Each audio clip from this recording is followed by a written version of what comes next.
Нурес каналында жаңылыктар топтому. Акыркы сааттардагы жаңылыктар менен таанышып алыңыздар. Биздин каналга жазылып, видеого лайк басып, жаңылыктар менен өз убагында кабардар болуп туруңуздар. 9 январда мурдагы президент Алмазбек Атамбаев Крим төбөлү Азиз Батукаевдин мыйзамсыз бошотулушу боюнча соттун көчмө жыйынына катышпай чыгып кеткен.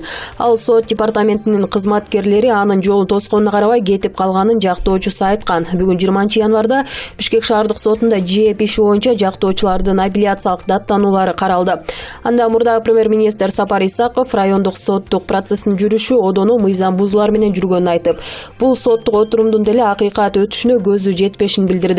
Ал соттук отурумга катышуудан баш тартты. Супер KG порталы буга чейин Алмазбек Атамбаев бүгүн Сапар Исаков соттук процесске катышуудан баш тартты. Башкы фигурант катышпаган сот процесси, сот чечими коомчулукта ишеним туудурабы деген суол салды. Саясатчы Бектур Асанов мыйзам баарына бирдей болушу керектигин айтты. Эгерде алар мыйзам бузуп, соттук процесске катышпаган болсо, коомчулукта сөзсүз түрдө чоң күмөн жаралат. Соттун мажбурлап алып келгенге укугу болсо, анда аларды мажбурлап алып келиши керек. Мыйзам Атамбаевка, Сапар Исаковка баарына бирдей болушу керек, дейт Асанов.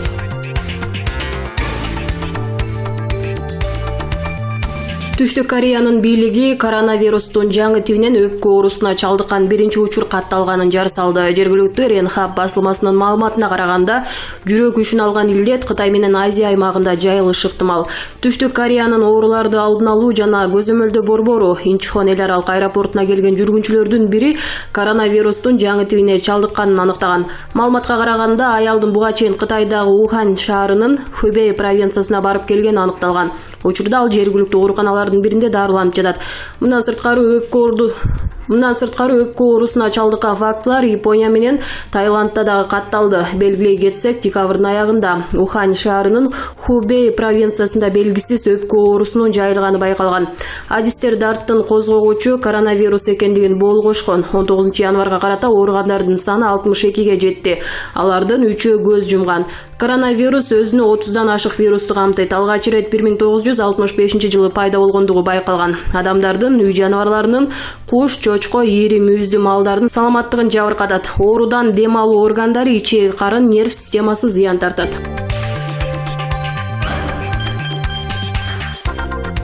Пара алып жаткан жеринен Жалал Абад облусундагы Ала-Бука районунун ички иштер башкармалыгынын кызматкерлери кармалды. Бул тууралуу УКМКнын басма сөз кызматы бүгүн 20 январ күнү билдирди. Белгилүү болгондой, Ала-Бука райондук ички иштер башкармалыгынын тергөөчүсү МЭМ жана КИМ аттуу жергиликтүү инспектор АДН аттуу жарандан кошуналардын урушунан улам бычактан жаракат алган факты боюнча козголгон кылмыш иши боюнча сотко чейинки өндүрүштү токтотуу үчүн акча талап кылышкан. Аталган факты боюнча Жазык кодексинин 326-беренеси пара алуу боюнча кылмыш иши козголуп, териштирүү иштери башталган. 18 январ күнү ыкчам иликтөө иштеринин алкагында 35 000 сом пара алып жаткан жеринен жогоруда айтылган милиция кызматкерлери кармалган. Алар убактылуу кармоочу жайга киргизилип, учурда тергөө амалдары жүрүүдө.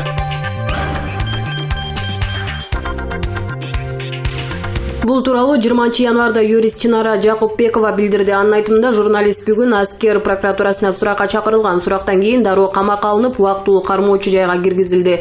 Тергөөнүн маалыматына ылайык, Ички иштер министрлигинин мурдагы орун басары Курсан Асанов Пейшенбековго сайтка жарыялоо үчүн жашыруун маалыматтарды берген. Мурда журналист Курсан Асанов менен жакын тааныш эместигин айткан, бирок Facebook баракчасына генерал менен түшкөн сүрөтүн жарыялаганын сурашканда жооп бере албай калганы айтылууда. Ал эми Курсан Асанов 13 августта Кыргыз милициясынын кызыкчылыгын сатып, ишенимден кетти деп кызматтан алынып, кызматынан кыянаттык менен пайдаланган үчүн кылмыш иши козголгон. 23 августта айдоочусу Дамирбек Пайзылла уулу өзү 27 августта камакка алынган. Бирок генералды сот үй камагына чыгарган эле.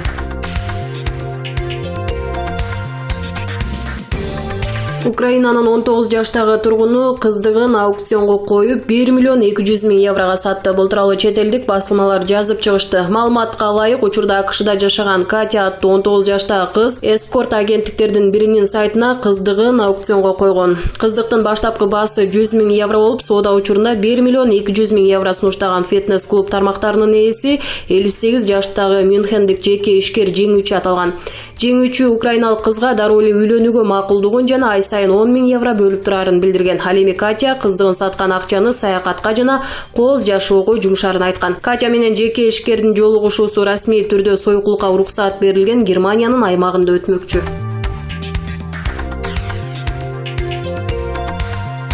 Бүгүн 20 январда мамлекеттик бажы кызматынын төрагасынын мурдагы орун басары Райымбек Матраимовдун Азаттык 24 KG жана Клоп сайттарына карата жазган доосу боюнча соттук отурум өттү.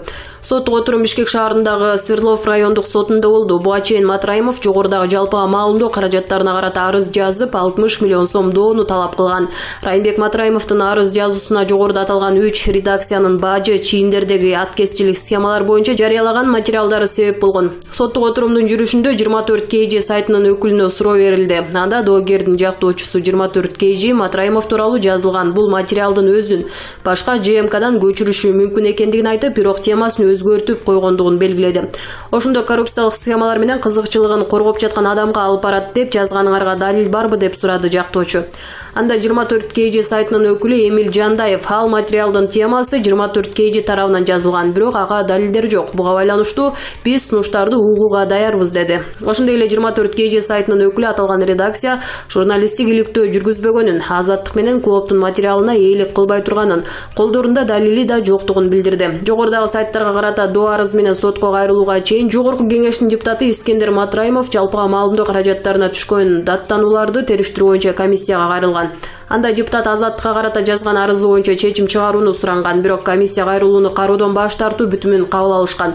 Өткөн жылдын 6 декабрында УКМКда сурак берип чыккан Райымбек Матраимов Азаттыктын иликтөөсүндө ататалган Айеркен Саймайтини тааныбай турганын, 700 миллион долларга эмес 7 тыйынына дагы тиешеси жоктугун айткан. Кийин жергиликтүү басылмалардын бирине берген маегинде Райымбек Матраимов мен түшүнбөйм, эми журналисттер эмнеден коркот, сотко далилдей албай калабыз деп коркобу? Чыгарган маалыматтарынын чындыгына жетиштүү фактылар менен далилдешсе, көздөр жетсе, анда сот алдында эми далилдеп беришсин деген.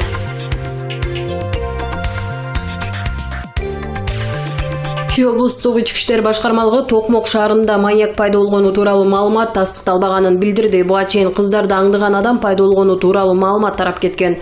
Облустук ички иштер башкармалыгы жарандардан такталбаган маалыматтарды таратпоону суранат. Интернет колдонуучулар WhatsApp мессенджер аркылуу бири-бирине Токмок шаарында пайда болду делген маньяк тууралуу билдирүү таратышкан. Ошондой эле билдирүүдө ал жүргөн аймак айтылып жана анын келбети сүрөттөлгөн. Токмок шаардык ички иштер башкармалыгынын маалыматы боюнча бул факт чындыкка да дал келбейт. Бүгүнкү күндө бул факт боюнча арыздар же билдирүүлөр түшкөн эмес. Милиция кызматкерлери тиешелүү иштерди жүргүзүп, жыйынтыгында бул маалымат тастыкталган жок. Кыргызстандыктар жалган маалыматтарга биринчи жолу кабылган жок. Көбүнчө таратылган маалыматтар абдан оңдолуп же башка аймакка тиешелүү болот. Ошондуктан жарандардан такталбаган маалыматтарды бири-бирине таратпоону суранабыз. Муну менен катар эле жасалган кылмыш тууралуу маалыматы бар жарандар 102 кызматы аркылуу кабарласа болот. Билдирүүлөрдү таратуу маселени чече турган ыкма эмес. Жарандардын коопсуздугун биринчи орунда деп айтылат маалыматта.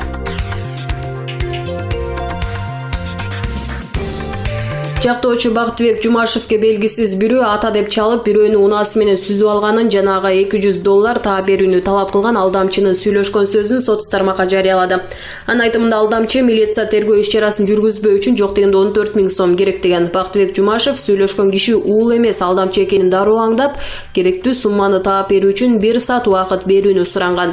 Биринчи кезекте милицияга чалып жагдайды түшүндүрдүм. 5 мүнөттөн кийин 1-май райондук ички иштер башкармалыгынын ыкчам тобу менен байланышып жолуктук. Бере турган акчаны даярдап, 1 сааттан кийин чалган алдамчыга акча даяр экенин айттым. 1 мүнөт өтпөй алдамчынын чабарманы чалып, акчаны алганы келгенде кармалды деп жазган ал.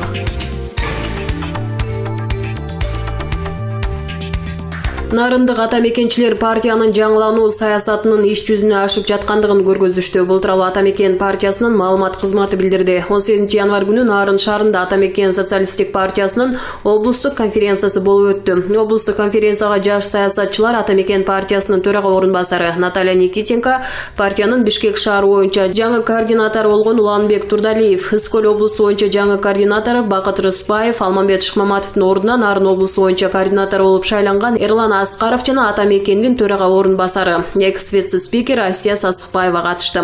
Конференциянын күн тартибинде Кыргызстандагы бүгүнкү социалдык экономикалык жана саясий кырдаал, андан келип чыккан партиянын иш-чаралары тууралуу маселелер каралды. Ошондой эле партиянын 20 мартта боло турган кезексиз 14-съездине делегаттар партиянын облустук уюмунун жетекчиси органдары шайланды. Облустук саясий кеңештин төрагасы болуп профессор Жолдошбек Сыдыков, облустук уюмдун төрагасы болуп Төрөбек Жунусов шайланды. Төрөбек Жунусов Нарын шаардык кеңешине ата мекенден депутат болгон. Ал эми партиянын координатору Эрлан Аскаров Нарын шаардык кеңешинин 2 жолку депутаты. Нарын облустук партиялык уюму ата мекен партиясынын жаңылануу жана жашаруу саясатынын реалдуу иш жүзүнө ашып жаткандыгын көргөздү. 13 январда партиянын төрагасы Өмүрбек Текебаев кезексиз курултай чакыруу буйругун чыгарар замат биринчилерден болуп, Нарын облусу ата мекендин ынтымагын, мобилдүүлүгүн далилдеди. Ал эми партиянын жаш лидерлери сырттан эмес, жаш кезинен ата мекенде мүчө болуп, партиянын баалуулуктары, принциптери каны жанына сиңип, алардын жашоо образына айланып калган чыныгы мекенчилдер. Ата мекен жаңыланууга бет алды.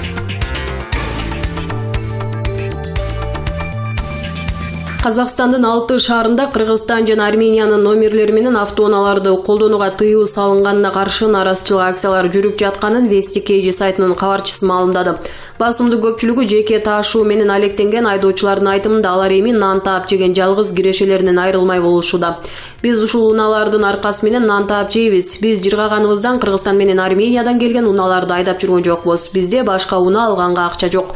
Биз мамлекеттен эч нерсе сураган жокпуз, дешүүдө акциянын катышуучулары.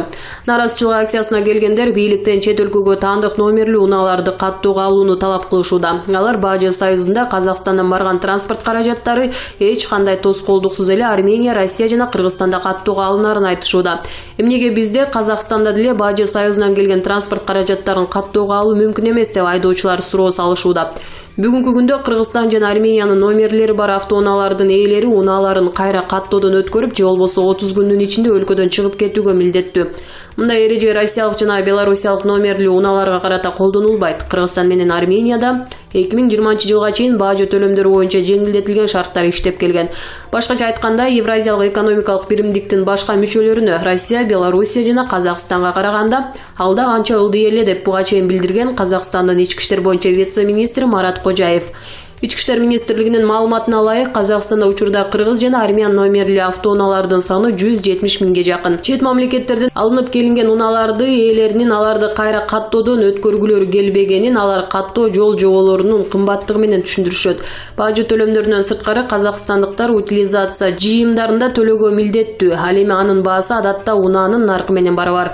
2019-жылы 2,5 миллионго автоунаа айдап келген. Бүгүнкү күндө Казакстанды каттоого тургуза турган болсом, үстүнө 2,5 миллион теңге төлөшүм керек. Эмнеге биздин өлкө элине каршы иштейт? Каттоо төлөмдөрүн эмнеге жеңилдетип койбойт, деди журналисттерге Актөбөдөгү митингдин катышуучусу Нурсултан Утегенов.